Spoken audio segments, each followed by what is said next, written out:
Hello, Guilty Feminists. This is Deborah. This episode was recorded in September 2018 when we'd only just been introduced to the blazing talent that is Grace Petrie.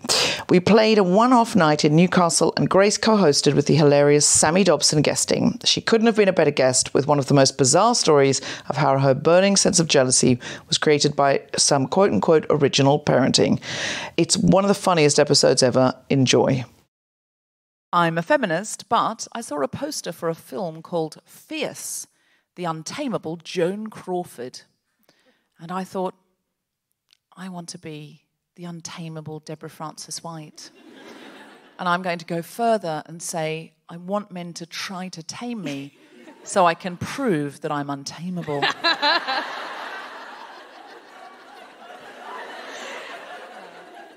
I mean, that'd be a good reputation. I think untamable. So, yeah. Untamable. Yeah. Fierce, America's I'm Next just Top picturing, Model's like, it's highest honour. lions, isn't it, that get tamed? There's, like, a hoop involved. I was trying to think of what tools you would use to tame Joan Crawford. Or indeed... Anyway. Why don't you do one, Chris? Yeah, I think I should, yeah, crikey. I'm a feminist, but last week I shouted, I paid for your food, you have to let me hold you, at my cat.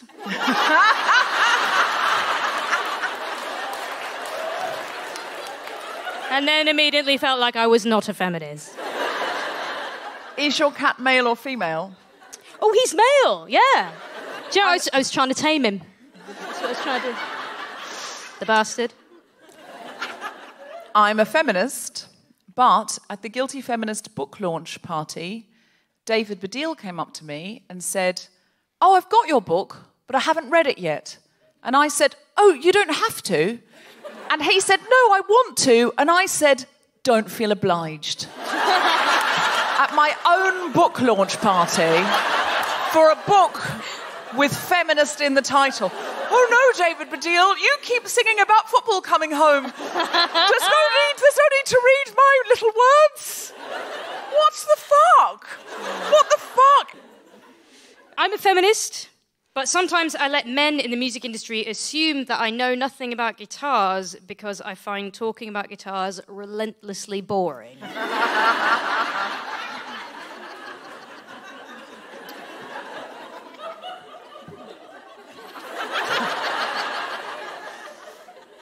I'm a feminist, but tonight backstage, Grace Petrie looked at me and said, am I overdressed?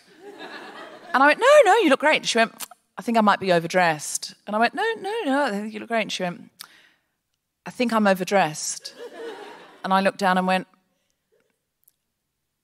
I'm taking off my cardigan. I'll look a lot more dressed up then. I took her repeated questions about whether she was overdressed and decided I was very, very underdressed. I sit before you now feeling deeply underdressed. But she hadn't seen with the cardigan on. She hadn't seen how sparkly this was. And I feel when that was revealed, she changed her mind. But if I'd had a change of costume backstage, I definitely would have done it. I just want to say, so I started in a suit, a three-piece suit. I know, I've downgraded a lot to smart cash. No, you're wearing the standard Gareth Southgate now. Yeah. If you're listening at home... Gareth Southgate fucking ripped waistcoats off me, that's all I'm saying. I've been wearing waistcoats for like 3 years. Admittedly, I think they predate that as well. I'm a feminist... But when my sister-in-law decided to take the last name Petrie, it made me feel like we were an advancing army and had conquered a country. And it was a bad feeling. I love that idea. I genuinely love that idea, that the more women you can make Petrie, the more the Petrie will be a big feminist army. Yeah, but we're losing my sister. That's a bad thing to say. My sister's taking her husband's You're name. not losing her. No, I know. That should have been my I'm a feminist but, isn't it? Yeah, no, you're not losing her. You're not losing her. She's taken a man's name. I sometimes wish I'd taken Zelinsky, though. I just never did it because I was just like, that's just someone else's name. It's really weird. It'd be like taking his trousers or something. And I could just like...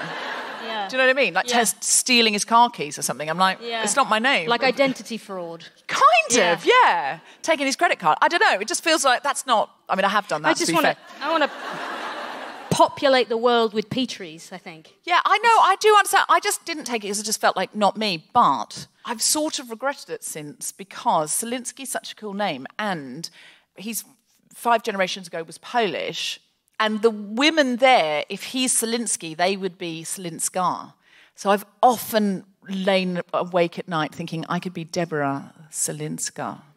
That is cool. Then I'd be like a bad Bond girl. For sure, yeah. I'm a feminist, but... It's a Roger Moore era one, I think. I mean, it wouldn't be Deborah, it would be Minge Selinska, but, you know... Still. Live from Northern Stage in Newcastle, the Spontaneity Shop presents The Guilty Feminist with me, Deborah Frances-White, guest co-host Grace Petrie, and very special guest Sammy Dobson, talking about jealousy. This is The Guilty Feminist, the podcast in which we explore our noble goals as 21st century feminists and the hypocrisies and insecurities which undermine them. I'm Deborah Frances-White, and today I'm joined by Grace Petrie to talk about jealousy. I asked Grace if she'd co-host a show with me, and she said, I'm not a comedian. And I said, I know, I'm really excited about that, because I'm not going to lie, I've listened to Grace's album so many times, and I just wanted her to play more songs from it for me live. And I was like, I just want to hear them. Basically, what I think Grace is... No, do go on. I think Grace is if Billy Bragg, Hannah Gadsby and Joni Mitchell were all one person. Oh, wow. I thought you were going to go down a thruple route. No love child. No, okay. No, there's no love child. Just a hybrid. With a really weird accent. Do you know what I mean? Not really. I've been listening to your album and I've decided that my genre, and I didn't know this before I listened to it, but my genre is angry songs about social justice and sad songs about lesbian relationships not working out. And I've got a lot of both. That's pretty much all I've got, yeah. I'm excited. But I'm glad I know the answer to that now, when people are trying to market me in the music industry. And they're like, is it folk? Is it punk? But I can be like, no, it's angry songs about social justice and sad songs about lesbian relationships not working out. There's loads of festivals for that, isn't there? I'm going to start a label, and that's what it's going to be called. You may be the only artist. No, actually... No, you should check out Tumblr. You and Roxanne from Suffrageddon. Yes, sure. Yeah, absolutely. Yeah. I really would like to start a Guilty Feminist music label. The Suffrageddon EP will be out soon. Cool. Those songs make me feel like ready for battle. And I feel like I love hip-hop, Grace, but there's not enough... Because a lot of women say to me, I'm a feminist, but is that they love hip-hop. And they end up in the morning getting ready for war, or work. Going, the bitches and the hoes, and they're like, oh, no, I shouldn't be saying this. Why am I singing about bitches and hoes? But they feel really, that's not empowered. They feel, okay, and this is my theory. The penultimate chapter of my book is sort of like what I've called the dessert course, and it's all about why there's a hidden feminism in the things that we're drawn to that on the outside seem like a guilty pleasure. So I've written about things like rom-coms and weddings and BDSM. And one of the things I've written about is hip-hop, and I think we're not imagining ourselves as the bitches and the hoes. We're feeling what it's like to be that guy who's so sure and so in charge. Of the bitches and the hoes. Well, okay, that part is not right. But just the central feeling of like, yeah, I'm just like not apologising, like... No, yeah, taking up space. Yeah, yeah, sure, the swagger, sure. No, the swagger. I mean, all the bitches and the hoes stuff should be... Content warning, we're going to talk about bitches and hoes. And little else so far.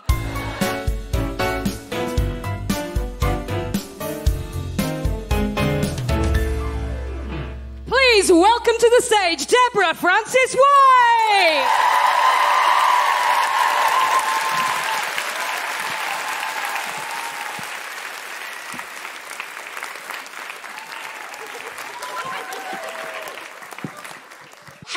experienced this? Your friends said that if they were going to be in your neighbourhood, they'd give you a text because they were going to have lunch, maybe, but maybe not. And you think, oh, maybe there's something will happen on Sunday and maybe it won't. And then you either saw on Facebook or found out from somebody they did have lunch, but somehow didn't text you. That's not just an experience that's happened to me, right? Please, I'm going to need from others to feel some, yeah, I get left out of stuff. Please, guys. Okay, I mean, if it's never happened to you, whatevs. Bitches. So, if somebody is just heckled and hose, just give us a cheer if you thought and hose, but held back. Including Grace Petrie. Whoever didn't, I love you. Have you ever lived with a man of any description, could be a lover, a brother, a father, anybody, who that would have happened to, or that has happened to, and they've just been like, oh, well, they probably forgot to text me. And you've thought, what do you mean they forgot? Because you've spent 5 days thinking about the fact that you got left out of that brunch lunch situation. And you now, when you see those people next, are like, hi, yeah. And you're trying to work it into the conversation, all casual-like, did you have lunch? But secretly thinking, why do you hate me? Why have you left out? Were you there talking about me? And why would you even do that? And you're trying to casually bring it up, but not like you're neurotic or weird. And you're just wondering if you ever did end up going to that brunch place, and then just checking to see if they're going to go, no, we never went. Or, yeah, we texted you, but we didn't, the text bounced because we were out of the range. Or Sam said that you already had gone for brunch that day and probably wouldn't want to come, or some reasonable explanation. Now, I am in the camp of people that will need a reasonable explanation and will fret about this. My husband, I've often said it, my husband is probably a Black Mirror app. There's a lot of evidence pointing in that direction. He'd just be like, I'm sure if they wanted me to be there, they'd ask. But not hurt, just fact. What? But why are you not upset by this and neurotic and concerned? And he's like, I'll see them another time. That's not the fucking point. The point is not, will you see them another time? The point is, why didn't they want to see you this time? He was like, oh, maybe they had something to discuss privately. Well, that's horrifying. So my friend Fiona Thompson and I are writing a book called Super Tribe. And it's about the way people tribe, and it's about the way we connect. It's a sort of slightly Malcolm Gladwellian type paradigm for looking at the world. And somebody's just realised they've forgotten to ask someone to come to this show. And they're like, shit, we said if we were going, we would call her. And we got the tickets and we never told her. She's probably at home crying because we tweeted that we were here and we Instagrammed. Look at us, the whole gang at the Guilty Feminist. Say feminism! If you're listening at home, someone's run out in a panic. So rather than looking at men are from Mars, women like shoes, which is not true. Some women like shoes, no men are from Mars. It's all nonsense. What we're looking at is traits and behaviours. And we've gone back to hunters and gatherers. On the savannah, more men were hunters than women, but there's plenty of tribes where women hunted or men and women hunt together, and likewise with the gather. But overall, as a trend, men tended to hunt and women tended to gather. So there are all sorts of interesting things that you can look at. For example, fight and flight is more useful for hunters, because hunters could often outrun something. Hunters tended to hunt in very small groups. Gatherers tended to gather in large groups because gatherers could protect each other. Gatherers had less upper body strength and were too pregnant to run, which we were always too pregnant to run. We would stand together shoulder to shoulder and fight. And we know this because anthropologists have studied uninterrupted hunter-gatherer tribes that exist to the 20th century and some still exist today. So we started to look at these trends. The hunter tends to have a clear metric for success in a hunt. Did you come back with a woolly mammoth or not? A hunt is a failure if you do not come back with a gazelle. End of story. You can't catch a quarter of a gazelle. So it's a very clear metric for hunters. So if you come back from the hunt and you've got a gazelle and Jeff's a bit pissed off, hunt, still a success. If you come back from the hunt, everyone had a wonderful time and everybody's happy, no gazelle, hunt, failure. Gatherers are different. Gatherers have a much longer economy because you can have a small gather and you can have a gather of kind of dodgy berries that are a bit dried out. And gatherers, because we have to fight shoulder to shoulder, need to look out for and look after each other. And if I'm in the 3rd trimester of my pregnancy and my water's actually breaking, I need you to go and gather for me on the basis that I gathered for you before and will gather for you again. So it's very important for gatherers in a way that's not important for hunters to keep each other happy and check in with each other and go, are you happy with me, or are you going to leave me out of this gather? Are you going to say you're going to mind my baby, but really you're going to leave it in a ditch for a wolf to eat? So gatherers need to be much, much better at reading each other than hunters who can fight or flee. And so gatherers have a habit of checking in with each other to make sure they're definitely in the gang. And this is the reason why Fiona and I have assessed through our research and guesses. That's what Malcolm Gladwell does. Come on, he just doesn't say that what he's doing. I'm a woman and a gatherer, so I need to. So if you have 30 gatherers and the hunters are off and some jackals are circling and there's 30 gatherers and it's a low gather, so maybe there's only calories really for 28. It's not the worst strategy in the world to let one gatherer go to the jackals, because otherwise they're going to get us all, right? So sometimes you let one go to the jackals. Now, here's the thing. There's no time when the jackals are actually circling to have a meeting and decide who jackal bait is. You've always got to know who jackal bait is. And actually, anthropologists think that the main reason we learnt to communicate is to gossip. So we could be like, Susan's not putting her money in the coffee jar. It's true. It's true. That's what they think. Now, when you were at school, if you remember girls at school, or you were a girl at school, do you remember how there was always one girl on the out? But that changed, that position changed. So you never knew if it was going to be you or someone else. And sometimes you'd just find yourself on the out, and other times you'd be in the center of the group, generally decided upon by 1, 2, or 3 cool girls. And it feels terrible if suddenly everyone's not talking to you or they're talking about you. It feels like the worst thing in the world. And there's reason for that. If you're on the savannah and you are jackal bait, you probably have 5 minutes to live. So when you're not invited to brunch, it can feel like you have 5 fucking minutes to live. You get the feeling of what? What? Now, the best way to make sure that you're not jackal bait is to be on the committee who decides who jackal bait is. And that's why there's lots of that gossip of like, oh, she's like this, oh, she's like that, oh, da, da, da. And that can happen in any group of gatherers, and that could be a mixed gender group of gatherers. But as a trend at school, I remember boys standing around 2 boys going, fight, fight, fight, fight, fight, fight. And one boy would punch the other boy, and the boy that was on the ground at the end lost. The boy that was standing up won. And then it was decided that boy was stronger than this boy. And I remember that happening. And I'm not saying there was no structural violence amongst boys. There probably was, and I'm sure there is. But I remember that happening. And I don't remember that happening with girls. I remember us deciding collectively who was in the in and who was on the out. To be honest, I wasn't really on the committee who decided who was out.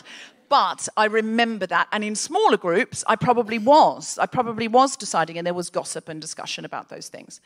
If you feel like jackal bait, there are ways of getting over that and getting around that.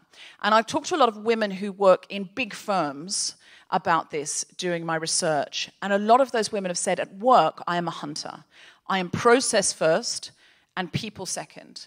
And in my social life, I'm a gatherer. I'm like really worried about being left out. But at work, when I get the promotion or I get the big whatever it is, I get the big account. I don't know, what do corporate people get? Accounts. the Jenkins account. I got it. I've watched The Good Wife. I've got the Jenkins account, and women have said to me in my research for this, they've said, it's the worst feeling in the world because I've done the hunt, I've got the gazelle, I'm standing there, and some guy will say something like, I don't deserve it, or something snippy because he's jealous because he doesn't have the gazelle. And inside, I feel like a gatherer. Inside, I think, why doesn't he like me? All I did was try really hard. And I'm standing there with a big side of beef with blood all over me, but inside feeling like, please like my berries. And this is fascinating to me. This is absolutely fascinating to me. And I feel like this very much. Always, wherever I go, I want to take my friends with me. If my career's doing well at any point, I want my friends around me. I mean, I've started a whole show called Women I Love Doing Well.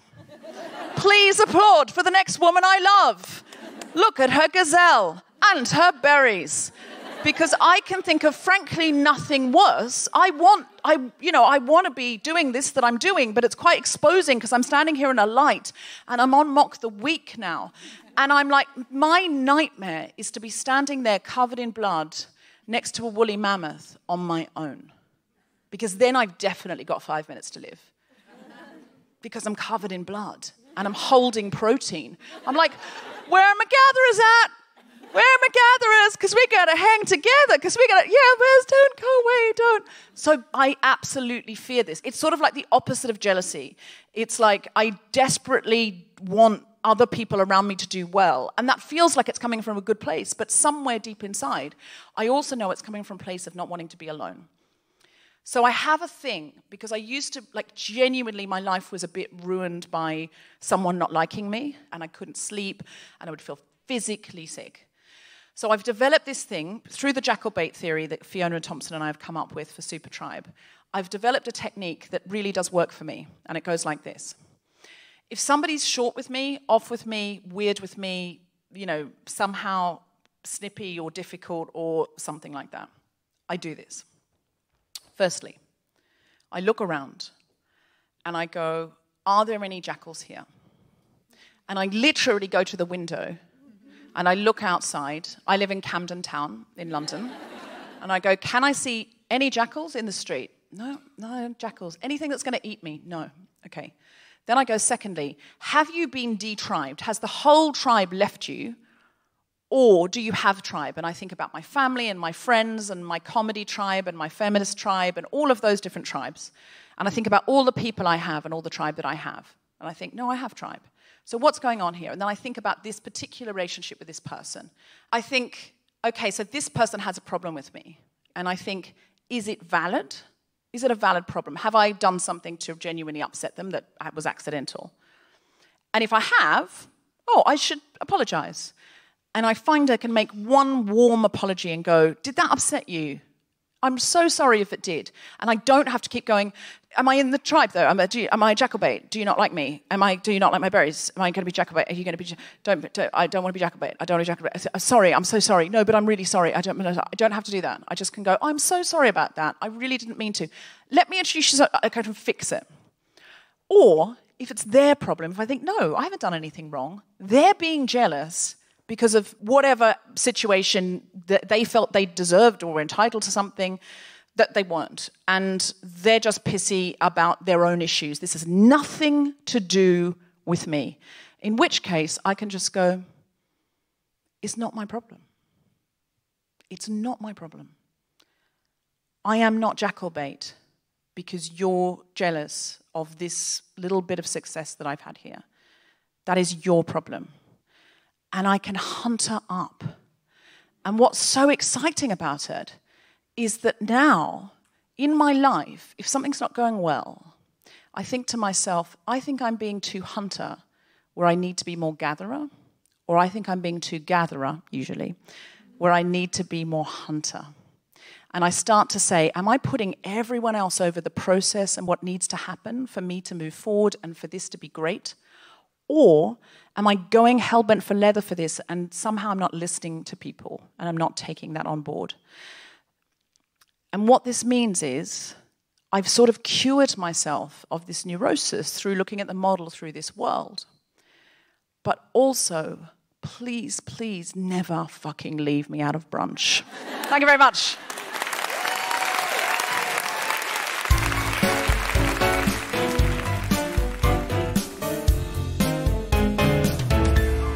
Please welcome to the stage the one, the only, the wonderful Grace Petrie!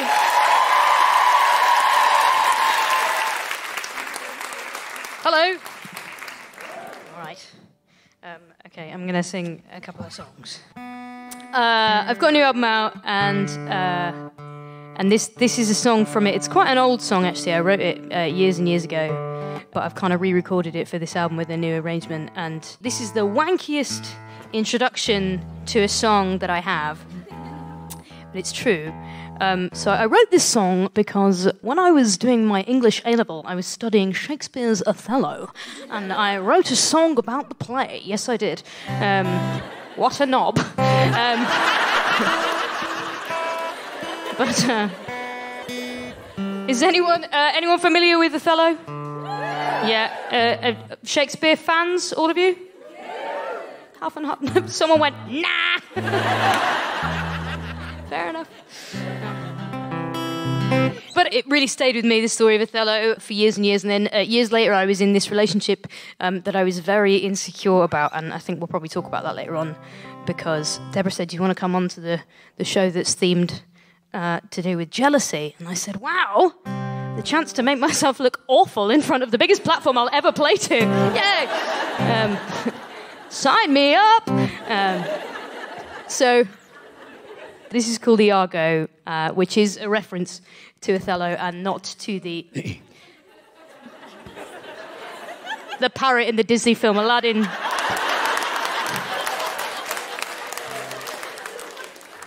And you would be surprised how many times I've had to clarify that on stage.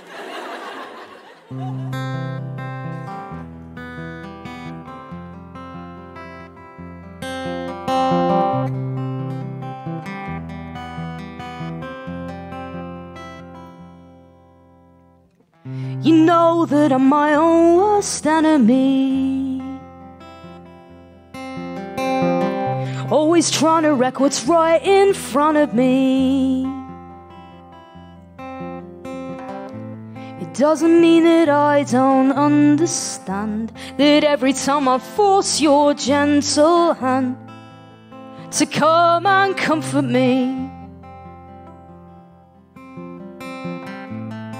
I make myself your enemy. So lay me down, my darling, in your bed. You lay my demons all to rest. But there's Iago sitting on my shoulder every time I hold her, telling me I'm never gonna make the grade, telling me I'm stupid, kinda self-deluded if I think I got my happy ending made. And every time he calls, it ends up in a fall. He stands there and he doesn't help me at all. Sometimes I think that I'm just running out of time, just heading for the crime, when I let myself break my heart with my own two hands, put a bullet in the head of the great romance of my life. And I know that Iago will be the only one left alive.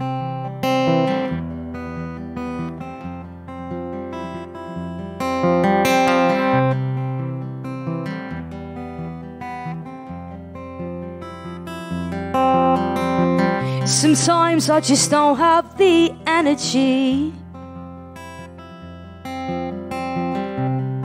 to be the things I'm meant to be. But every time you take me in your arms, it's like you drown out the alarms going off inside of me. Nothing but serenity, yeah. So lay me down, my darling, in your bed. You lay my demons all to rest. But there's the Argo sitting on my shoulder every time I hold her, telling me I'm never gonna make the grade, telling me I'm stupid, kinda self-deluded if I think I got my happy ending made. And every time he calls, it ends up in a fall. He stands there and he doesn't help me at all. Sometimes I think that I'm just running out of time, just heading for the crime, when I let myself break my heart with my own two hands, put a bullet in the head of the great romance of my life. And I know that Iago will be the only one left alive. He'll be the only one left alive. He'll be the only one left alive.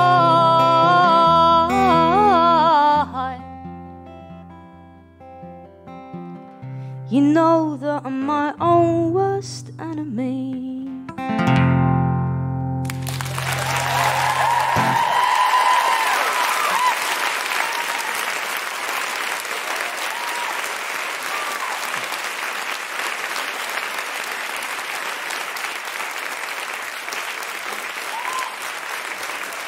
Thank you.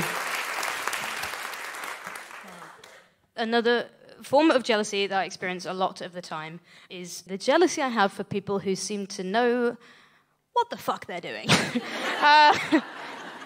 anybody with me?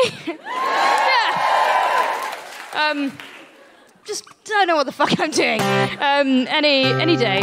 And I wrote a song about imposter syndrome. Give me a shout if you've ever suffered from imposter syndrome. Sure, good. Yeah, and I think we all have, haven't we? I think so. I think the only people on earth who have never felt like they were a bit unqualified for what they're doing are people like Donald Trump, who you just don't want in charge of anything. I think you want people to be sort of, taking stock of whether or not they're okay. I hope so, anyway. And I'm 31 now, and when I turned 30, I was saying to my dad, I love my dad very much, he's really cool, and I was saying to my dad, I'm not sure that I don't feel ready to be 30. I don't think, it's a very grown-up number. I still feel like I'm about 16. And my dad, who's 68 now, was like, yeah, me too. I was like, oh, okay. So it is literally just a fucking lie that one day you feel like a grown-up, isn't it? Do you know what I mean? I think if anyone here is younger than 31, spoiler alert, if you're waiting for the day that you feel like you've got it all figured out, it just doesn't fucking happen. All that happens is you reach the day when you stop waiting for that day to come. That's what I've learned. So I wrote a song about that, and it's called Nobody Knows That I'm a Fraud. It goes out to all the frauds in the room. And I'm also, so at my own gigs, I tend to feel like I'm, this is not a massively contentious question, but no shame here. But give me a shout if you consider yourself a lefty. Good. Cool. I said, no shame, but good. No, just good in terms of how much you're going to enjoy this. No, I am a lefty, but I'm quite a shit lefty. And I know this because I've been told by better lefties on Twitter. Because that's the way the world fucking works, isn't it? So it's also a song about not being as left-wing as everybody thinks I am. You call yourself a protest singer and, jeez, you're supposed to be perfect, aren't they? It goes like this.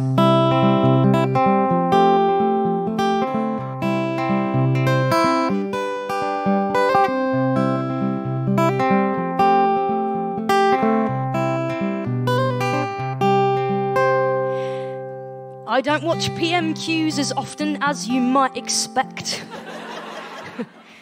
I only live tweet question time for comedic effect. And I'm a feminist, but I've never read Virginia Woolf or any Bertolt Brecht. And nobody knows that I'm a fraud. It's often been alleged that I'm as hard left as can be, but my idea of edgy is an unknown brand of tea. And I'm not even veggie, let alone dairy-free. Nobody knows that I'm a fraud. But I'll get up underneath the lights until I feel adored, and I'll never tell you anything I think you won't applaud. applaud. Oh, it might not always be the truth, but it'll have 3 chords. Nobody knows that I'm a fraud. Nobody knows that I'm a fraud. Well, dressing how I do, I find I often get mistook by graphic novel fans who judge me on the way I look. But I just like Batman shirts, I've never read a comic book. Nobody knows that I'm a fraud. When people call me a musician, that makes my palms perspire. I took grade 1 piano and I never got no higher. If I didn't have this capo, then you'd all see I'm a liar. Nobody knows that I'm a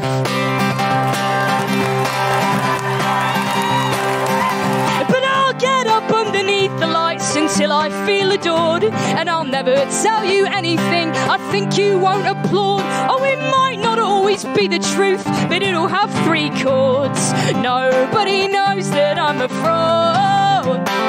Nobody knows that I'm a fraud.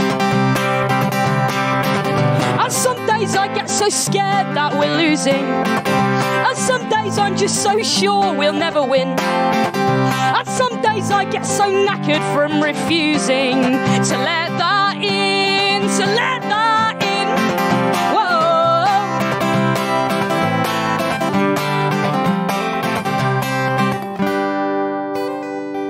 Well, some days life feels like a play that you have not rehearsed.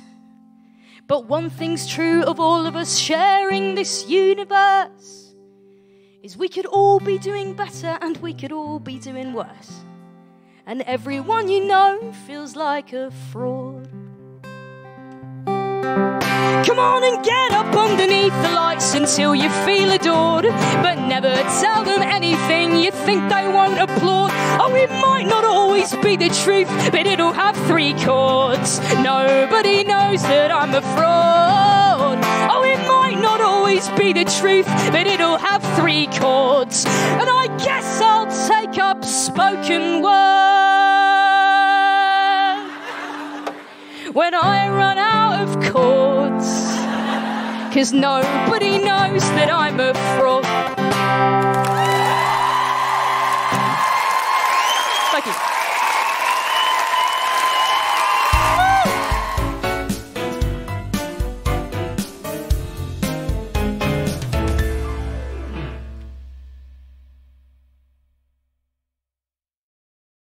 Hello, Guilty Feminists. This is Deborah with a few quick announcements. We are back at King's Place in London with new live shows. On the 19th of February, we have the host of Academic Imperfectionist podcast, Rebecca Roche, and the hilarious Eleanor Conway, with the amazing Sakisa as my co-host. For more information and to book tickets, go to guiltyfeminist.com and click on live shows. I will also be coming to Australia and New Zealand in May. Those tickets will be available very soon, so keep an eye on the website. If you want an ad-free version of the show, you can get that from Patreon, Acast Plus, or Apple. And if you want to help us out, leave your 5-star review wherever you get your podcasts, or just tell someone you know that they should listen to The Guilty Feminist with your face, or in a WhatsApp group. Who knows? Speaking of which, back to the podcast. Has anyone got a feminist T-shirt? I forgot to ask at the beginning. Got feminism in the front row? Anybody else? What are you wearing? Shout out. Why be racist, sexist, homophobic, and transphobic when you can just be quiet? It's a very good question. You can be silently those things, but it's much more pleasant for the people around you. Anybody else? What is that? What your T-shirt says? What is... On Wednesdays, we smash the patriarchy. Yes! I feel it should be on Mondays, though, because that's the day the podcast comes out. Why is it Wednesdays? It's Mean Girls. On Wednesdays, we wear pink. Oh. Don't Stop test me. trying That's very to much make my special fetch subject. happen. Oh, it's Mean Girls. It's literally the Gatherer movie. Wow, I can't believe I missed that. Well, I'm going to make a T-shirt that says, on Mondays, we smash the patriarchy. We are going to start doing T-shirts, actually. We are going to start doing T-shirts. Because we had them, but it was like a whole thing. Like, there's 2 things. One is keeping them in all the sizes, like your Gap. Oh, yeah. Which we're not.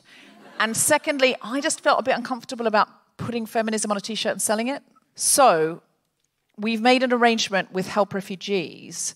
The way they do their T-shirts is ASOS print them to order, and ASOS handle all of the sizing and everything, and the money, the profit goes to Help Refugees. Oh, cool. So I'm like, we can do that. Mm-hmm. And that way we don't carry them and we don't profit from them, but everyone still gets to have a T-shirt and kind of feel in the club so that you see someone else in a T-shirt and you're like, high five. It is good. It just makes me feel quite bad about the fact that my own Grace Petrie T-shirts literally only profit me. No, that's fine. That's fine. No, there's nothing wrong with it. But your T-shirts say Grace Petrie. They don't say... Yeah. That feminism. Is an ideology, though, I think, as well, in its own way. That's different from feminism. You know, sometimes you go into somewhere like Gap, and they're like, feminists are fun. And you're like, who made that? Yeah. Doesn't feel great. Do you know what I'm saying? Oh, yeah, and like Topshop have started doing like Bob Dylan T-shirts and black set. Do you know what I mean by this? Which is a bit weird. I'm not judging anyone else for doing it. I'm a bit, but I'm not really. I just thought, what's a nicer way of doing this? And also, it came out the podcast today, Steve Ali, who some of you know I've talked about, and he's on Grown Up Land, he's a Syrian refugee, and he learnt to be a silversmith. He was an architect, or an architecture student, he always likes me to say. Not an architect, I was an architecture student, at the University of Damascus when the war broke out, and it was a kill or be killed situation, so he left. When he got to the Calais jungle, he learnt to be a silversmith, and he started off because there was no materials, and he always had beautiful silver jewellery, and he left it with his mum. He said, the thing is, I got in the dinghy with my life, but thought, leave the jewellery, because what if it drowns? Genuinely, he did that. He was like, no. So he didn't have any of his jewellery, so he started using things like nails and things you could find in a refugee camp, electrical wiring and stuff, to make his own jewellery. And he learnt from other people in the camp who were silversmiths, and he started this whole company. It's called Road from Damascus. I came up with the title. And so I commissioned from him some necklaces. So they're really beautifully made silver necklaces that say Guilty Feminist. And there's another design he's doing for us as well that's part of our Guilty Feminist collection. That's right, we have a collection. It's the word woman in Arabic. And so that's the sort of more, if you're one of those people that doesn't like people knowing, do you know what I mean? Like you don't want to be too on the nose. You get the woman one, which is the secret one. And if you're just out and out, I'm a guilty feminist, I'm proud of it, woohoo, you get that one. Or you get both for different days, different feelings, different moods. But I also... So one is like closeted. A little bit. Yeah. But I also want him to do one... Do you remember there was a woman who came on who was teaching people Chinese? Yeah. We were breaking down the Chinese symbol for feminism, and one of the words was gender.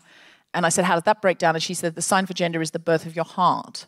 And I was like, I know, right? And I was, isn't that beautiful for transgender people? Yeah. It's the birth of your heart. It's not the birth of your body. So Steve can make that necklace, the birth of your heart, as gender. And I just think that's just so beautiful. Yeah. And half of the profit will go to Steve's continuing education so he can start doing a degree again. And the other half will go to his mother's project. His mother is a refugee in Turkey, and she always took refugees in when Steve was growing up because Syria had more refugees than anywhere coming in. And he always said, his mother used to say, well, I would hope someone would do it for you. I know. And so he said to me one day, I don't know if you believe in karma, and I don't know if I believe in karma, but that's what my mum always said to me. And so she's got a project in Turkey that helps women who are refugees get a craft. Because often they've had amazing jobs and careers and things, but then they turn up somewhere, they don't speak the language, they don't always have papers. So if they can do something like become a silversmith and sell those products, it's like a beautiful thing where they're keeping a craft alive and also they're able to sell something. So please go to, it's road-from-damascus.co.uk, and you can see there the Guilty Feminist collection, which I hope will grow. What's his mum's organisation called? I don't know what the name of that project is, but it'll be in Arabic and Turkish. It's more like her local project rather than it being like a mini NGO or something like that. I just want to say that was such a lovely sort of inquisitive and sensitive heckle, and the only other one we've had is and hose. Really covering both ends of the spectrum there. Sorry. I'd like to support this small grassroots project in Turkey. I'm going to need the website and hose. Yes. Today's guest is a comedian and actor whose career started in Biker Grove. Is that where Ant and Dec started? Yes. It is PJ and Duncan is how they used to be known. PJ and Duncan? PJ and Duncan. Let's get ready to rumble. Well, let's get ready to rumble right now, because our next guest is a Newcastle local. Please put your hands together and make extraordinary Geordie woohooing noises for Sammy Dobson!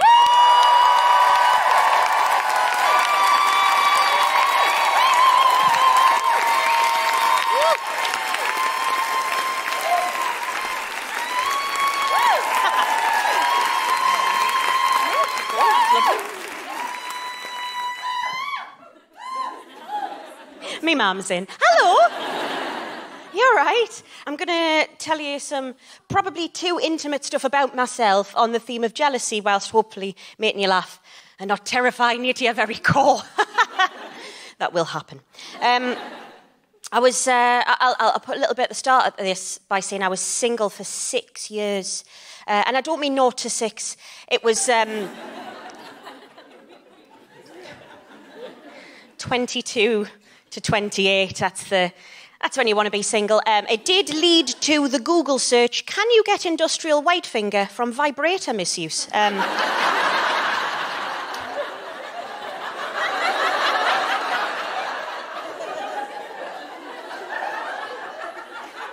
You can. But it's all right now, because I managed to trap a man in a huge net and he can't escape. Big tip for anyone who feels like they do need a man in their lives and they're lacking one. Condense history. What you need to do is, right, come into money somehow, buy a house outright, and then charge him no rent to live in it. And he's really got to want to leave that situation financially. He's got to weigh that one up for a while. I am living here rent-free, but I do... No, it's fine. I'll get on with it. So we've been together for 4.5 years. But it's great, and it's really nice. I'm not bragging. I've got a boyfriend, not bragging. I am. He comes home from work, and I'm like, trousers off. He just does it. Oh, it's like having a dog. Not like that. But it was nice because I was single for so long. I mean, Nana was quite worried about us. You'll understand, Geordie nanas, they worry terribly. When I was 16 and not pregnant or wed, she was sweating. You don't need a degree, our Sammy. You don't need one. I do. Nana, that's how it works now. She thought I was a vegetarian. She meant lesbian. It was a very confusing time for Nana.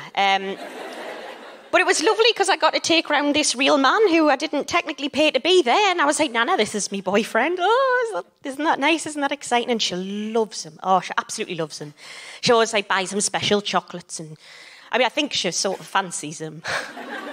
Oh, that's nice. But Nana need to remember that I will cut a bitch.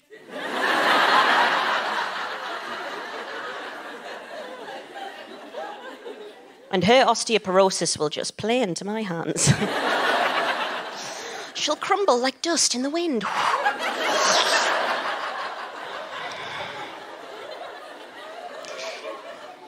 That gets us on to me problem. I've got a little problem, you see. And it dwells in me very soul and sort of navigates every thought I have. And that is jealousy.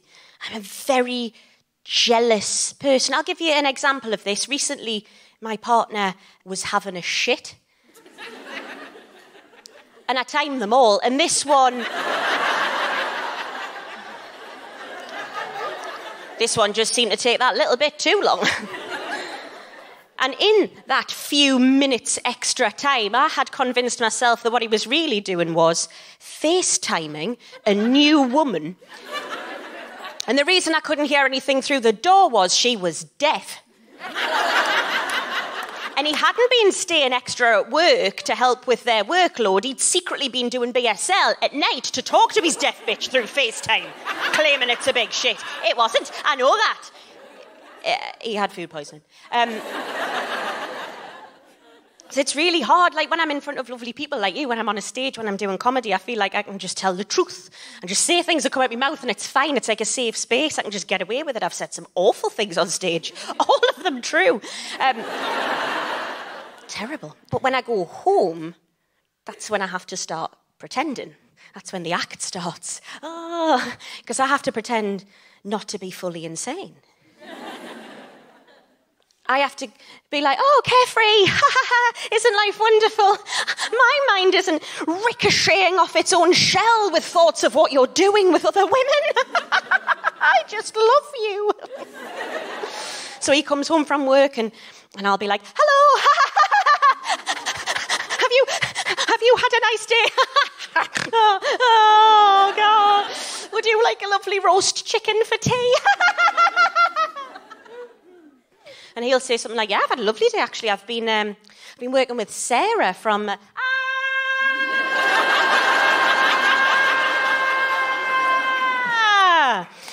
Because the last thing my brain heard there... Sarah. Sarah. That's a woman's name. Oh, Sarah. But I have to become a swan. My face has to become the head of the swan, just gliding peacefully, nodding, smiling, Sarah. But my brain is very much the feet of the swan beneath the surface, just gone akka.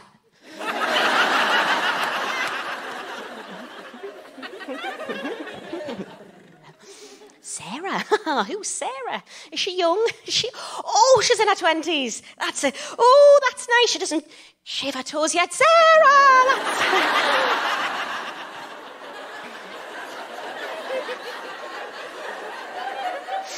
Oh, what's that? She makes a cup of tea just the way he likes it. Oh, I'm happy for you. That is lovely, Sarah. Does she have nice hair? Does she have matching underwear, Sarah? I love the sound of Sarah. Let's all go for dinner together. I'm sure we'll be best friends. Sarah! Did Sarah go to a karaoke bar in Newcastle and try and hit a very high note and shit herself? No, Sammy did.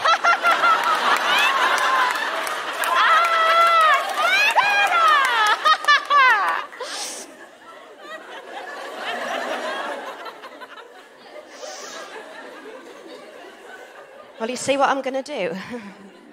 I'm going to get my friend to start working where you both work. And I'm going to give my friend drugs. Drugs to put in Sarah's handbag. And then I'm going to call the police and say, hello. You know Sarah, who works there, lovely hair, matching underwear, that's the bitch. She's dealing drugs to kids. Oh. And then when they come in and drag her out by her lovely hair, let's see how much you love her then, shall we?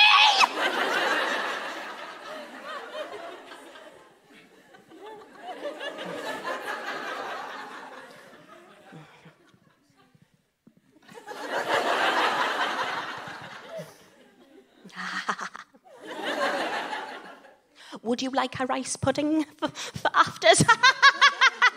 I'm going to leave now and check up on him. Bye.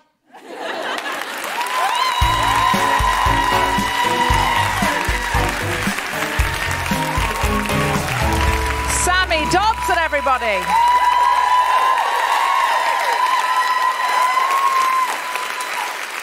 So join us, Sammy. So we've both declared a little bit about how we feel about jealousy. And you have too now. Were you jealous as a child? I've really put the work in for this episode of the Guilty Feminist podcast by being jealous from birth. It's a very unique situation, but, stay with us on this one. I'm an only child. What, really? And my dad thought I needed competition because I didn't have siblings. So what he did, from me being about 2 years old, was invent a sibling, an imaginary sibling who was the same age as me, who was better than me at everything. Really? And Are you sure that's not a comedy bit? No, and my therapist will attest. As will her lovely new car. Did he...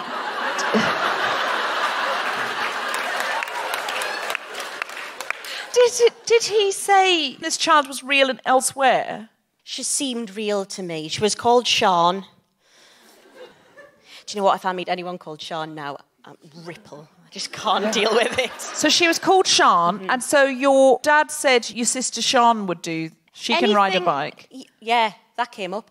Sorry, that was just a for instance. I didn't mean to trigger you. Trigger warning, fictional siblings. He used to incite me to hurt her. What? Whoa.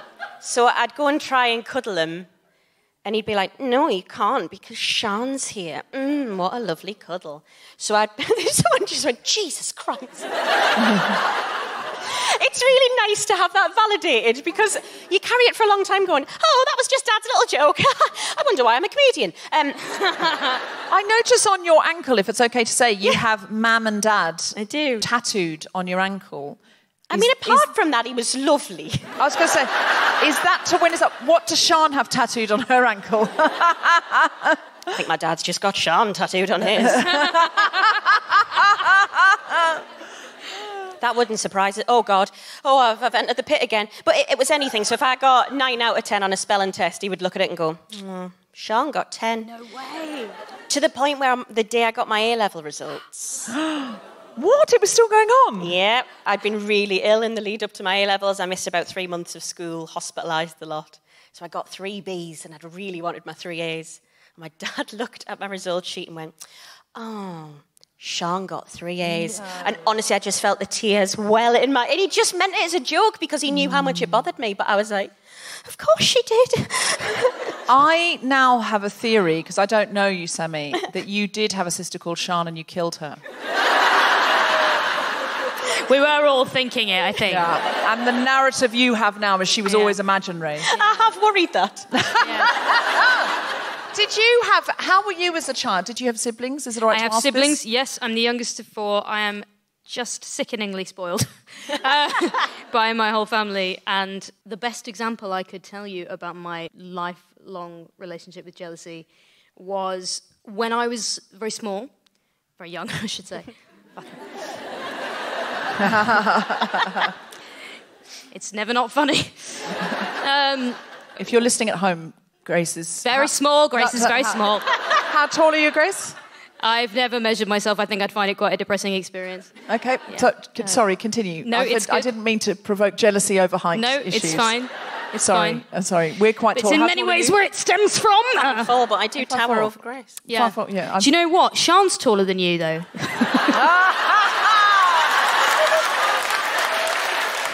And she doesn't have hairy toes. If you're listening at home, Grace has had to go and give Sammy a hug. I'm 5'9.5", and Sean, I know, is only 5'7", so fuck her. Good. The bitch. And ho. And ho. So when I was little, I had this red bowl that I'd have my cereal out of in the morning. And I was the only one, out of 4 kids, don't know why, I was the only one who had a red bowl, presumably because of the qualities that I display in this story. But when we went on holiday to France with our cousins, big family who's the same number of siblings as us, all really close, loved it. And we were staying in a gîte in France, and I remember I think my memory is that this was before school, so I was like 3 or 4. And I remember my parents being very specific about the woods near the gîte. You couldn't go in them because there was snakes, there was adders in the woods. Like, if this is true, I think. And I was like, yeah, that's cool. That's been really impressed on me about the adders in the woods. And then one day I came into the kitchen and my cousin was eating cereal. Oh, no. Gasps from the audience. They know what's coming. From my fucking red bowl. Eating cereal from my red bowl, and my auntie, in her ignorance of the rules of the red bowl, her son needed feeding, it's fine. And he was eating cereal out of the red bowl, and I didn't kick off. I didn't say anything at all. I just walked out and kept it all inside. And then the moment that the red bowl was unattended, I took it into the snake-infested woods and buried it. Oh, wow. That is true. I buried the bowl. Because it had been Because it had been tarnished. used by someone else. Yeah. So there's no point, it's no good anymore. No, and I risked the snakes, Deborah. I was like, if I die, I die, you know. This transgression will not stand. Have you written a song about this? Not yet, but I Called- think there's a whole concept album in it, to be honest. There is. Adders in the bowl. Yeah. Yeah. Serial killer. Yeah. No, it is. It's chilling, isn't it? Yeah. Yeah. It definitely, it feels like something that would be like the intro paragraph on a serial killer's Wikipedia page, I think. Yeah, to be honest, neither of you are coming up great on your childhood profiles. What I'll be honest. about you? Jealous kid? No, I wasn't. My sister was 4 years older than me, and I desperately wanted her to love me and be friends with me. But you know when someone's 4 years older and they're kind of 4 years cleverer? And so I was always a bit uncool. Like she was 8 and I was 4. She was 12 and I was 8. And I do remember, I mean, that's how time works. And I didn't want to say. you know what I mean. If you're a 12-year-old, I don't want to hang out with an 8-year-old. You know what I mean? But she used to invent games to ignite jealousy. So one was Barbie gymnastics. So our Barbies would have gymnastic tournaments, and hers would always win because she was the judge. And one Christmas, we got this really beautiful, sort of like handmade Swedish doll's house, which sounds like we were rich. We weren't, but it was like a big deal that we got it. It came from our elf, but that's a different story. We had an elf that we used to entertain. Anyway, we did. We made parties for it. It was like a family thing. The elf would leave us notes, and then we would leave the note for the elf saying, "We're going to plan your party tonight, so tell all your elf friends." And we used to make, out of tin foil and like little bits of marshmallow and stuff, a whole ball for the elves. Wow. And then we'd wake up in the morning and the elves would have had a good time and wrecked the place and left us a note saying, "Thank you very much, we had a great time." You were never invited to your own elf party? We were, well, I hate to break this to you. I think it was our parents doing it, like leaving the notes in tiny writing and messing up the party. The reason we weren't invited is we would have been disappointed to see no elves. Well, I'm so glad yours invented elves and mine invented siblings for me to war with. Oh, sorry. Yes. No, I do see now. That seems unfair. So I hate to tell you this. I am Sean.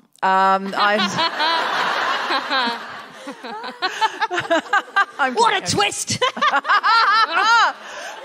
So it was kind of like a really big deal. We got this lovely doll's house, and it was the kind of thing my mother would, or my elf would buy. It had a sort of flip top and very simple sort of dolls and stuff. My sister invented a game where she would have the dolls in the doll's house, and I would have 2 cotton reels under the pedals of the piano. And that would be my house. And the cotton reel dolls, we just drew a face on cotton reels, basically, little cotton reels. And the game was called Rich Man, Poor Man.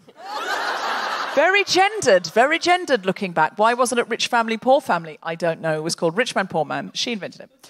And the game went like this. Her fancy doll's house family would come over and say, "Would you like to come over?" And then the cotton reels would come out from under the pedals of the piano and go over, and they would give my cotton reels a tour of the house.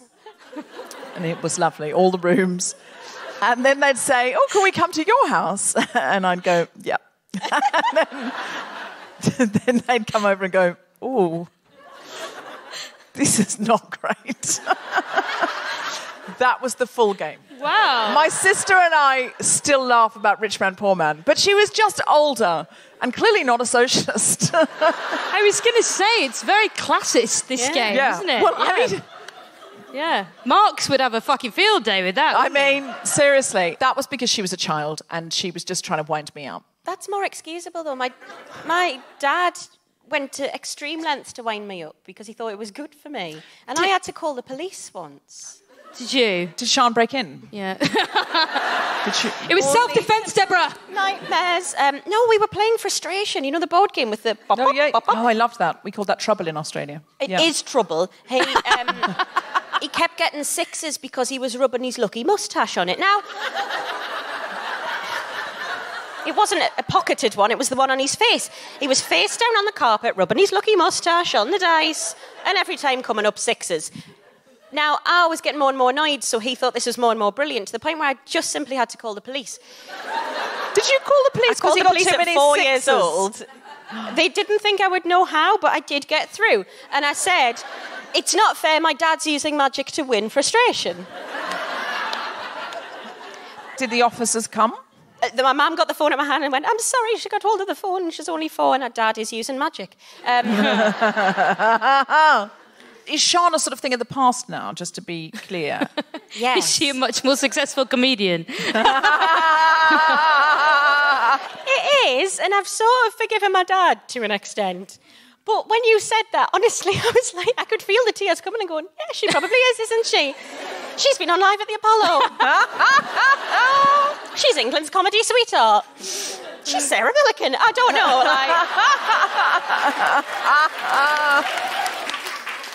Just to be clear, Sarah Millican, if you're listening, we love you. You're a friend of the show. love her. And we love you. But my boyfriend works in South Shields and she is from there, so now that's going to be my new panic at night. If he cheated on me with a more successful comedian... Oh, my God, right. Well, there's a worry I didn't know I had. Do you think women are trained to be more jealous? Do you think... I mean, obviously, you have been trained to be jealous specifically, and not just by the patriarchy, but by your actual pater. Very specific patriarchy. That's almost too good an example. I think men aren't compared as much as women. I think as soon as a woman does something, she's like the last woman who did it, whereas so many men get to have goes at things. Yeah. Well, I just noticed when I did Mock the Week, some people would write in, they're directly comparing you to another woman that they've seen on the show, and they want to tell you that you're better or worse than another woman in their opinion. But they're not comparing you to all the men you're sitting next to. Yeah. Do you know what I mean by that? Yeah. Do you get compared to other women? Are you more likely to get compared to a female folk singer or an LGBT folk singer? It's a similar thing, but my pet hate is like the female something.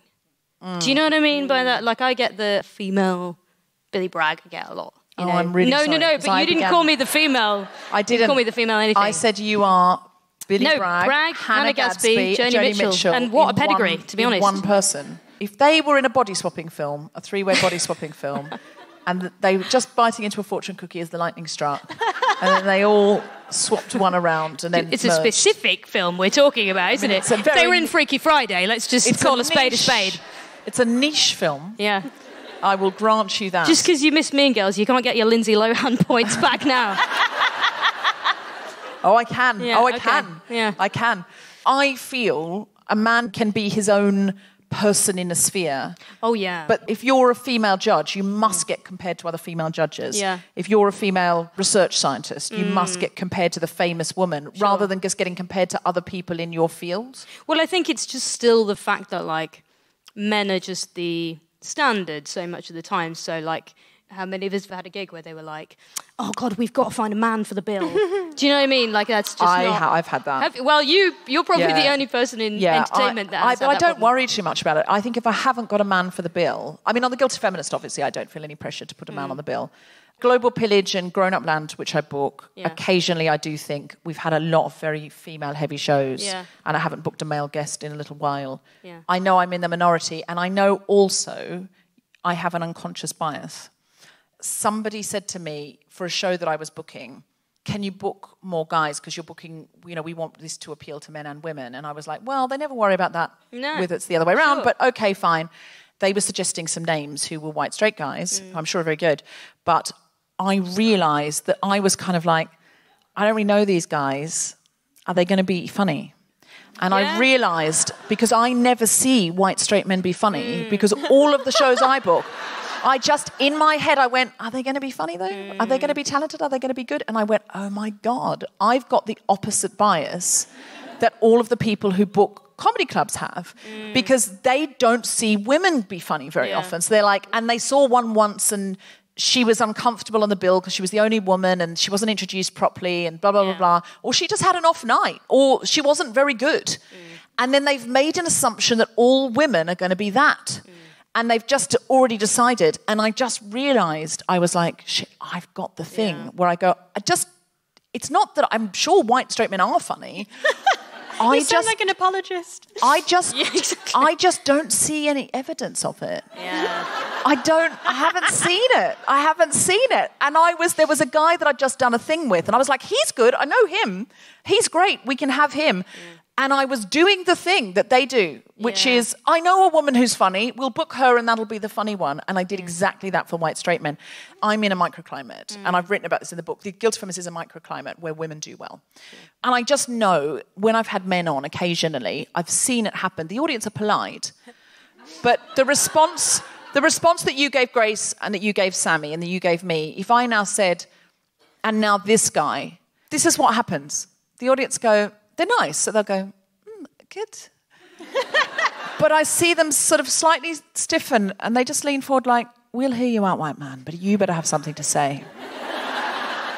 And I see the guy often make a joke that goes a bit wrong or something and they're a bit sweaty and they look like the woman on the panel. Of course, yeah. So what happens? And that's what it is just that you start from less than zero. Do you know what I mean? It does feel like I'm a feminist, but that sounds lovely. Yeah, absolutely. I'd love that to happen more often. Yeah, it's the architecture of support that breeds and builds confidence. You've talked about being jealous romantically, Sammy, and you've talked about being jealous as a kid. Do you feel that in a professional realm? Do you feel like you're pitted against women or there is a professional jealousy? Sometimes do you feel like that thing of, oh. I definitely do a bit, and I think it's sadly because my conditioned first response to everything is jealousy. Everything. Because of how I was brought up. My gut reaction straight away is jealous, and then to go, pleased for you. I have to... It's the sort of primal brain kicks in and does the jealousy, and then the learned, well-read, nice person trying to be has to go, no, but that is good for her, and we are pleased about that, and I am. But I only really feel it. I think it's because my best friends aren't comedians. I think if... Good call. On so many levels. They're funny lasses, but I can be very pleased for their success because it doesn't affect mine. That sounds horrible, but might be true. But my very good friends who are comedians, if they're afforded an opportunity that I'm not, and I think it is because it's rarer for women, my instant reaction is, why did she get that and I didn't? Yeah. And then I have to go, but she's my mate, and I'm really happy for her, and I am genuinely happy, but it doesn't stop the beast. It just sort of hides away, precious. Yeah, I know exactly what you mean. I do too, and I think it's about, I'm really trying to fight this now by us all creating our own microclimates, because do you know what they make us think? There's only one spot at the top for a woman. Yes, exactly. And if you help someone else, she'll get it and you won't. Yeah.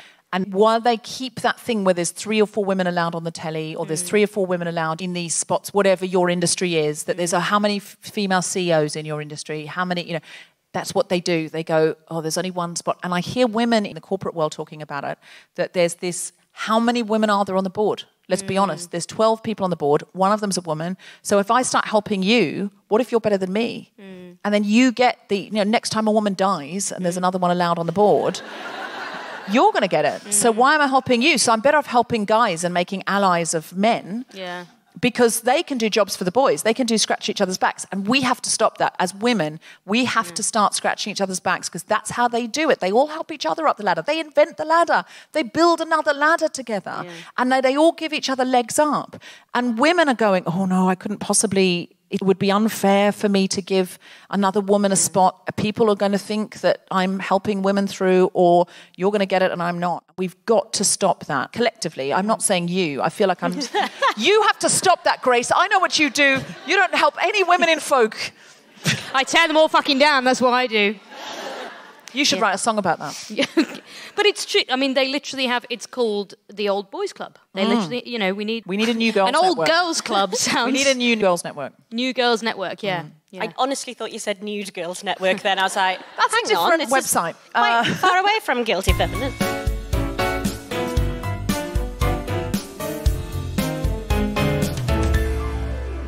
Does anyone have any questions they want to throw about jealousy or about feminism in general, or where Grace got her waistcoat? Anything like that? You don't have M&S kids every time.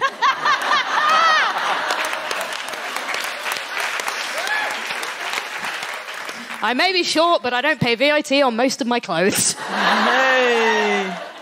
I suspect all the questions are going to be about Sian. Please, can we not focus on her tonight? All the hands have gone down. Okay, I had more. Hi, thanks for coming to the Northeast. Thank you for having us. We will be coming back. You're the nicest audience ever. Great. I was wondering if you had any tips or stories on dealing with jealousy when it's with your friends and kind of, being jealous of like the people who are really close to you and then they have successes and they're possibly in your sector and you're just like, but also, I love you, so.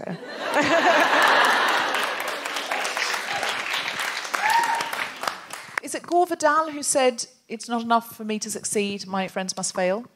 And I think he also said, every time a friend of mine succeeds, a little piece of me dies. And I remember the day that he died tweeting, someone must have won an Oscar. The way I see it is whenever a friend of mine succeeds, and this industry is so ostentatious when someone succeeds, you can't miss it. But what I always think is, if it can happen for someone I know and hang out with and have coffee with, then it can happen for me. It makes it real to me. So I remember when Fleabag got on television, it felt like, oh, so television's possible for women.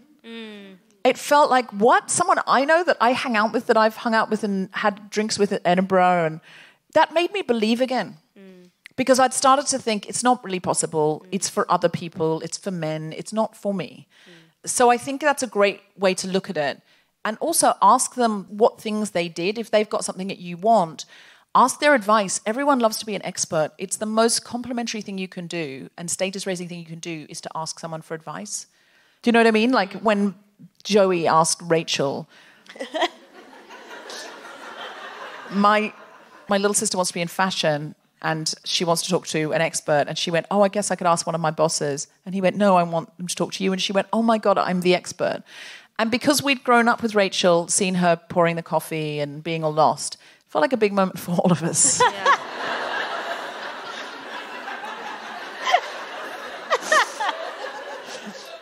Grace.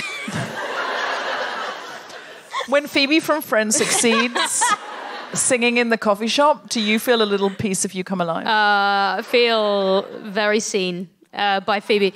But I was just going to say that I think it's true about this industry that we're in. We're in slightly different industries, but you said that when someone succeeds, it's very ostentatious. But I think that increasingly, because of social media, it's like that for everyone, I think. I had a funny thing where the last time I was single and I got out of a relationship, sometimes you really focus on a relationship and then when it's over, you look up and all of your friends have gone.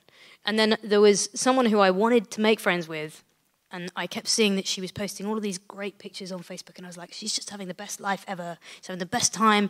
And then we became really good friends. Now she's one of my best friends. And, you know, she said to me that, like, actually, you know, she felt like she didn't really have any friends in Leicester before.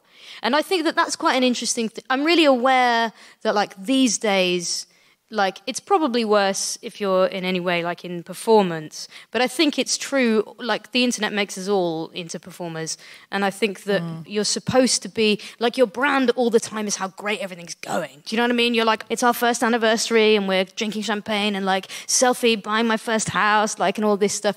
And I, like, make a real point of trying to tweet that, like, I'm having, like, the shittest day. I'm having the worst time. Because I think it is really, like, we can all get a bit lost in that. And I think that, like, something that I realised a few years ago, like, January is, anyone who is trying to be a musician will tell you January is the worst time because you are trying to get booked for festivals. You're applying for festivals. Festivals is like the be-all and end-all. You're so focused on festivals and you're sitting there waiting for the phone to ring. You've sent thousands and thousands of applications to festivals. It's just not coming in.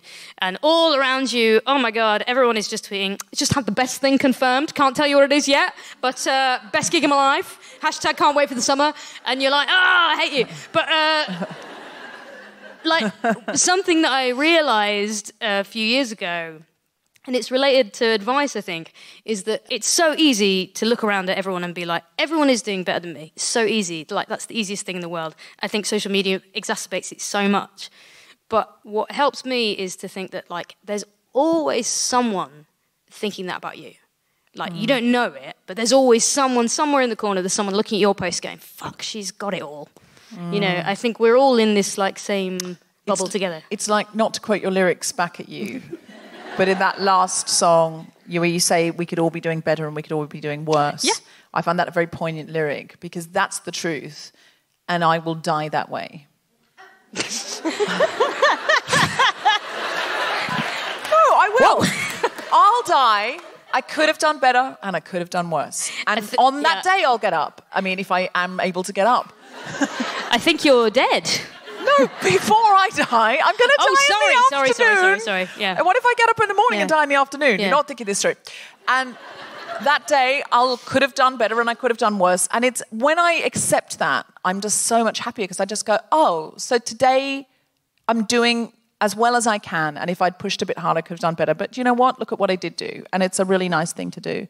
Sammy, do you have some wise words to sum up?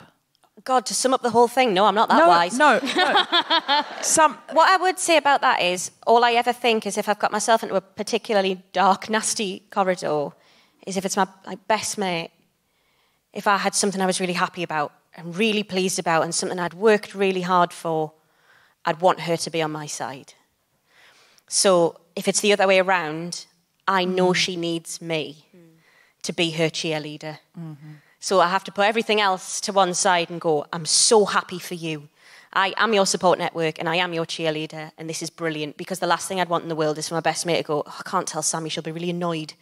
So I think I always try and flip it the other way around. How would I feel if I was in that position? Mm-hmm. And I think that's all you can do, really. Mm. And remembering what Grace said is, to somebody else, you are in that position. Somebody else wants what you have. And I think it's really easy. There's friends of mine who've had 2 kids and then like, I'm off the grid, like everyone's forgotten about me. And I'm like, I know it feels that way, but also I tried to have children and I couldn't. So there are times when I will look at what you have and be like, that seems pretty amazing. So like whatever you have, not that I'm envying all of your children, by the way, only the cute ones. Most of them are horrible. And you all know, if you have 2, you know which one's the horrible one. Sean.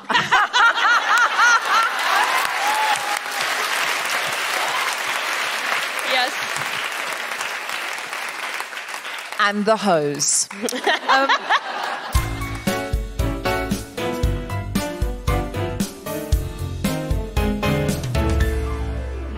This is the bit where you make other people jealous. Grace Petrie, do you have anything to plug? Oh, I'm playing in Newcastle at the end of October, and it has sold dismally. So don't say that. Don't say that. No, don't this say is what that. I'm saying. It's fucking real say life, there's man. There's hardly any tickets left. Get one tonight. I refuse. Oh I refuse my to God. participate in the charade. It's real life, man. Some of my shows so well, some of them don't.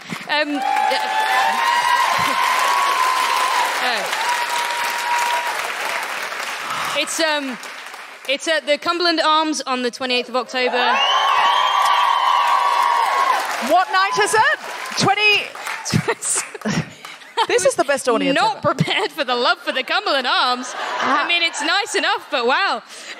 The 28th of October. 28th of October. You can get tickets at gracepetrie.com. Will you all be there? Okay, so that show's sold. It's, right. You can't all be there. It's an 80-capacity venue. I was aiming high. Well, then do get in quickly tonight, because these other bitches and hoes are going to get the tickets. We have said bitches and hoes too many times tonight. Too many times. Oh, and also I've got a new record out. It's called Queer as Folk. I have some copies to flog outside. So I'm going to be with the Waterstones table with the books. If you would like a book, come there. And Grace will be next to me, and we'll sign stuff, sign body parts if you prefer that. I wish you would have asked my consent there before you lumbered me in with that. I will sign body parts. Grace will judge. She'll judge your body parts. Left breast better than right. 8 out of 10. Slander on my character. That is what's happening right there. Sammy, what would you like to plug? I'll also be stood at that table at the end, and if you could just come and tell me hurtful things about Sean. That would really nourish my soul. Where can we see you or follow you, though? I'm on Instagram. Sammy Tinks, I think. My middle name's Tinkerbell. My initials are STD. My dad damaged me in many ways.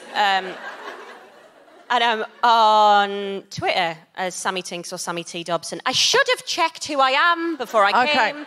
We'll find you and we can always put it in at the end. Okay, great. You're Sammy T. Dobson on Twitter. I've got it right here. Okay. Sammy T. Dobson on Twitter. Great. And if you'd like to follow me, I'm at Deborah FW on Twitter, and I am also DFDubs with a Z on Instagram. I'm trying to post more things now. I made a film, and it's called Say My Name. And it's like, you know those old screwball comedies where the woman was the powerful heart, and she used to go around saying things like, I can run a newspaper as well as you or any man, and I can kiss as well as you or any man, but kiss me, but don't, but do, but don't. It's like that. And I thought, let's bring that genre back. But it's contemporary, but the woman is the heart of it. She's the surprising one, and she's the one that knows how to get in and out of trouble. And the guy's kind of, trying to navigate his way with her. It's like a one-night stand gone wrong. It's called Say My Name. At the London Independent Film Awards, it just won Best Picture, Best Actor, and Best Actress.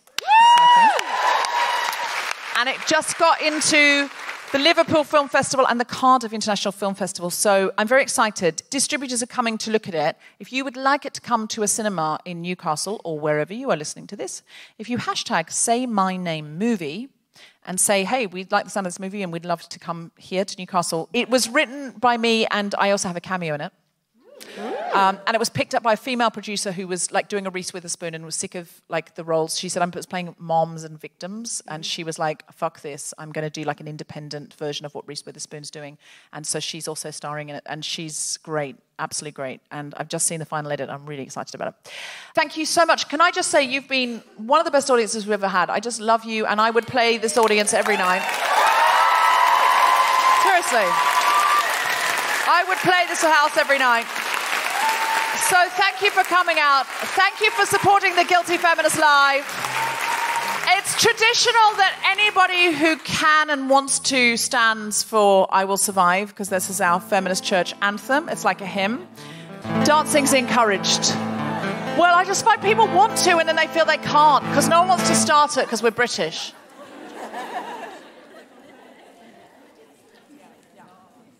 You guys going to help me out with this, right?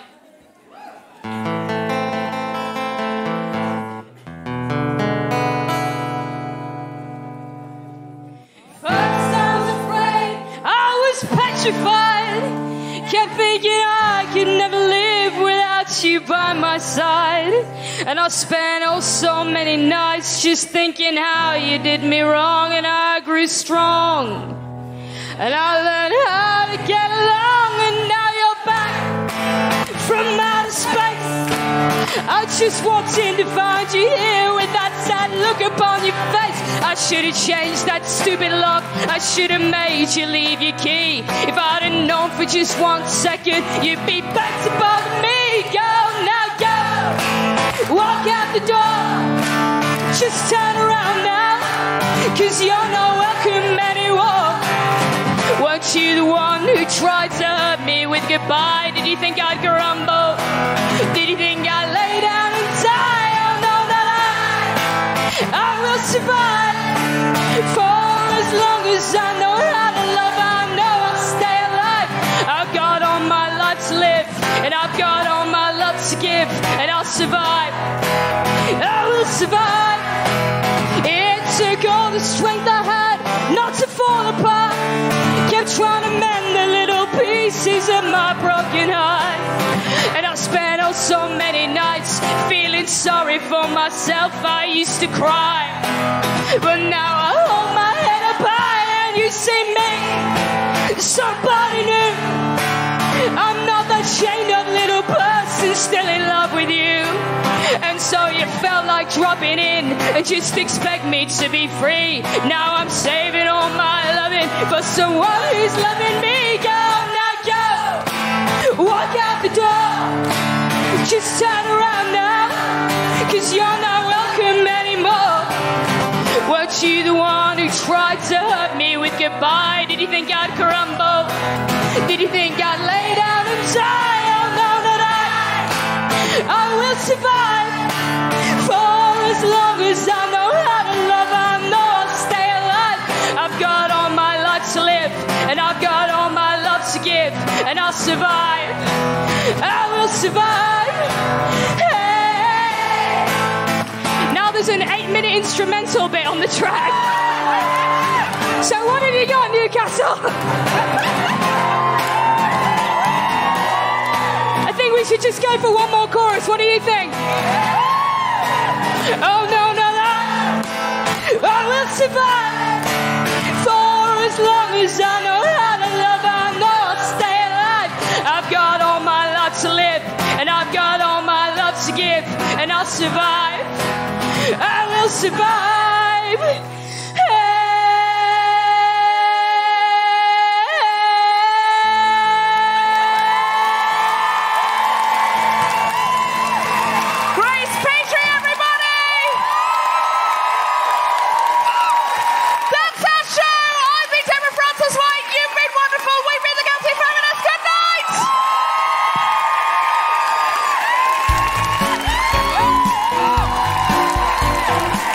You have been listening to The Guilty Feminist with me, Deborah Francis White, guest co-host Grace Petrie, and our very special guest Sammy Dobson. The recording engineer was Grundy Lizimbra. Music was by Mark Hodge. The producer was Tom Selinsky for The Spontaneity Shop. Thanks to Tony and Hannah at PBJ Live and everyone at Northern Stage, as well as all of you for listening. For more information about this and other episodes, visit guiltyfeminist.com.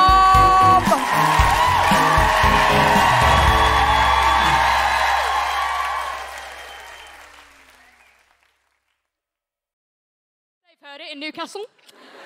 only the back 4 rows, but That sounds like a hip hop does it? classic. Okay, you don't get trigger warnings with life, bitches. That's. I thought you were going to rhyme. I thought she's going to go into a piece of hip hop. You don't get trigger warnings with life. You just get trouble. You just get strife. When things get dull, when things get boring, no one's going to give you a content warning.